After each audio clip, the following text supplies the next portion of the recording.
It is a quiet night in the city, and we meet Dmitri, a young man who faces a problem common to many. His wife has sent him out to do the grocery shopping, but since he does not remember exactly what she told him, he decides to call her, which starts a new argument between the couple. She reproaches him for choosing expensive products and for not worrying about saving money. Furthermore, she just received a PlayStation 5 in the mail, and that money was supposed to be for their vacation. In the checkout line, a beggar tries to buy something to eat, but he falls short of the money to pay. So he looks at the people in line and asks them for a coin. As expected, everyone ignores his request, including Dmitri, who could easily help him, but decides not to do so. In the end, an elderly woman performs a good deed, and the beggar leaves blessing her, assuring her a place in heaven. Looking at Dmitri, he tells him to remember this moment when he is burning in hell. When it is time to pay for his groceries, Dmitri takes advantage of a coin forgotten by the beggar and uses it to his benefit. A few minutes later, the argument over the phone continues. While he puts his things in the car, the beggar approaches to demand his coin back. Dmitri takes out another one and gives it back to him, then asks why he cursed him over 10 cents, and the beggar replies that it is not about the amount, but about the actions he has committed. Before leaving, Dmitri laughs and tells him that it will not work anyway since he does not believe in God. Moved by curiosity, the beggar follows him through the parking lot and asks him what he believes in then. Dmitri omits his irritation and tells him that he believes in science and facts. If they cannot prove that God exists, he has the right to his doubts. The beggar responds that there is enough evidence, but it will never enter his hard and closed mind. After this, the beggar returns to his usual spot. A few minutes later, Dmitri returns somewhat annoyed, demanding that he tell him what those proofs are and if he is really going to go to hell. Before you can doubt it, you wonder why a man as intelligent in business as Dmitri would argue with a beggar about a topic as complex as religion and science. We must know that the beggar is a completely rational and cultured man. His appearance may be precarious, but his mind is sharp and full of knowledge. He knows about life history, and he also knows about Dmitri, because before he can leave, the beggar surprises Dmitri with facts about his life that no one else knew, not even his wife, which puts Dmitri on the defensive and almost leads them to fight in the middle of the parking lot. At first, Dmitri thought he was dealing with a stalker, but the beggar tells him that it is not the first time they have met. He is an observant man and remembers everything he sees. After Dmitri threatens to hit him, the beggar throws himself to the ground and begins to cry, repeating that he has been waiting for this moment for too long. In that instant, the phone rings and his wife complains to him for not having arrived home yet. Dmitri hangs up and decides to sit on the ground next to the beggar to continue the conversation. During the next few minutes they talk about Dmitri, but when he asks how he can know so much, the beggar confesses that he has lived for more than 2,000 years and even met Jesus Christ. First, Dmitri thinks what we are all thinking. He is a beggar, he lives on the street, and he is completely crazy. But in a second, the man begins to recount his story, saying that he is the Jew who bothered Jesus Christ when he was carrying the cross on which he was crucified. That day, Jesus asked him for a little water, but he, with contempt, told him that he would give it to him on the way back, after leaving the cross at its destination. Jesus replied that he would return and that he would have to wait for him. Since then, more than 2,000 years have passed, and the beggar is still stranded on earth, waiting for the return of the Lord to know his destiny. That is why he can assure you that God exists. It is not just a belief, it is a fact, and Dmitri says he believes him. For the first time since they started talking, Dmitri is left speechless, but shortly after they make a bet. The guy claims that he will find a flaw in his story. At first, Dmitri asks simple questions, such as how many fingers he has hidden, but the beggar reminds him that he met God and he is not a fortune teller. And Dmitri asks for some proof from his time, from so long ago, but again, the beggar tells him that no fabric survives 2,000 years. That would not prove anything. It would just be a rag. From there, they move on to questions about God and his appearance. The beggar tells him that he did not look like he is painted. In reality, his face was that of a tired and exhausted man. He was covered in blood, so he did not worry much about remembering him. For him, he was just a death row inmate, and those were seen daily in that era. If he managed to be near him for 3 minutes, it was a lot. To everyone, he was a madman who spoke nonsense. How could he know that he was in front of the Son of God? He only saw a man wanting to lean against the wall of his house, and he denied him a glass of water. Now he has been trapped for 2,000 years, and who knows how many more years he will have to wait. For Dmitri, it is difficult to prove that his story is false, or it is true, or it is very well planned, because until this moment, it is almost irrefutable. After a while, the conversation continues. Dmitri asks him if he regrets what he did. The beggar tells him that at first he did not, but once he understood it, he tried to make amends. He joined the church and spent more than 100 years trying to obtain forgiveness, but nothing happened. Then, during the following centuries, he had the time of his life.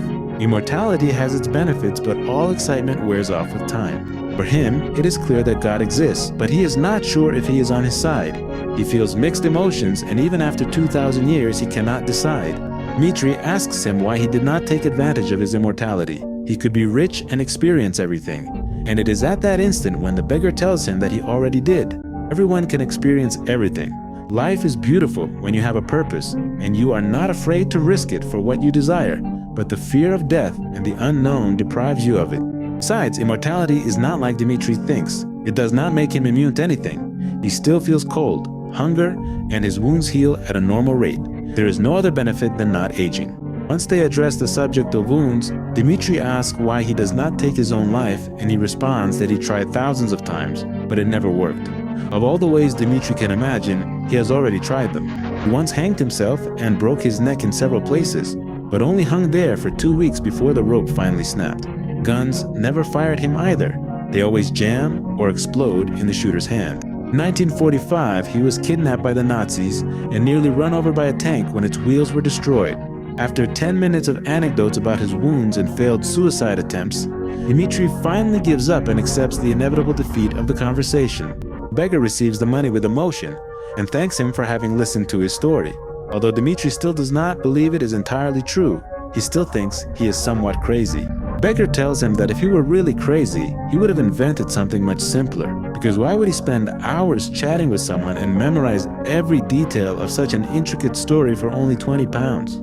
Before Dmitri leaves, the beggar shows him some scars on his arm. There are numbers of debates on which he believed that Jesus Christ would return, but he was wrong about all of them. Since then, he has been waiting until someone with his same mindset helps him find the solution to this problem, which is why he is so grateful to meet Dmitri. The boy thinks in a way that he believes could help him. For that, Dmitri needs to open his mind and believe that his story is really true, something he is not willing to do at the moment. So he says goodbye. At that instant, Dmitri asks him to stop and asks him why he thinks God cursed him in that way. It makes no sense. The beggar responds that it was not a curse, or at least he does not believe so. The tone of voice of Jesus Christ was not one of anger. For him, it was more like an invitation. Jesus Christ told him, "Wait for my return," not with anger, but rather as a way for them to enjoy together when he finally believed in him. And he tried for centuries, but perhaps he never fully understood what he was referring to. Now he is sure that God exists, but he finds himself stranded on earth for not understanding what he tried to teach him that day. It was the beggar who said, "I will give you water when you come back," and God only complied with what he asked for. Dmitri stays thinking for a while about how someone who has lived so long has nothing else to share about the world. Surely he met great figures, Michelangelo, Da Vinci, Tesla. But the beggar tells him that perhaps yes or perhaps no. Besides, how could he know that they would become such famous people if their contributions were only recognized much later? Another problem is that nobody really looks like the paintings that people have of them, including God himself, who does not have eyes as blue as the sky. Everyone believes in something different. There are gods of all kinds. But in his experience, he's sure of Jesus Christ because he met him in person and nothing else. At that moment, the phone rings and Dmitri's wife yells at him that it is 3 in the morning and she wants to know where he is. Dmitri apologizes and tells her that he met someone interesting, but she assumes that it is about another woman and tells him that she is on her way, and then she hangs up. Unfazed, the men continue talking, and Dmitri tells them proving God's existence is just as hard as proving his non-existence. For the beggar, this phase of his life is already over. He has tired of people believing in God. For him, it is only about being happy. And that is why he got rid of everything he once gained with his eternal life. The rich do not sleep counting their money and seeing traitors around them. The more you detach yourself from the things you think are important, the faster you realize that being happy costs absolutely nothing more than deciding to be. Some are happy with their faith, others without it. In his case, he only hopes that the day of the return of the Lord arrives and that he is ready to give the answer that he expects. After all this, the beggar finally says goodbye. But before that, Dmitri asks him who he really is, believing that he is speaking with God himself. What an incredible story. The the man assures him that he is not God, although perhaps a small part of him lives within him.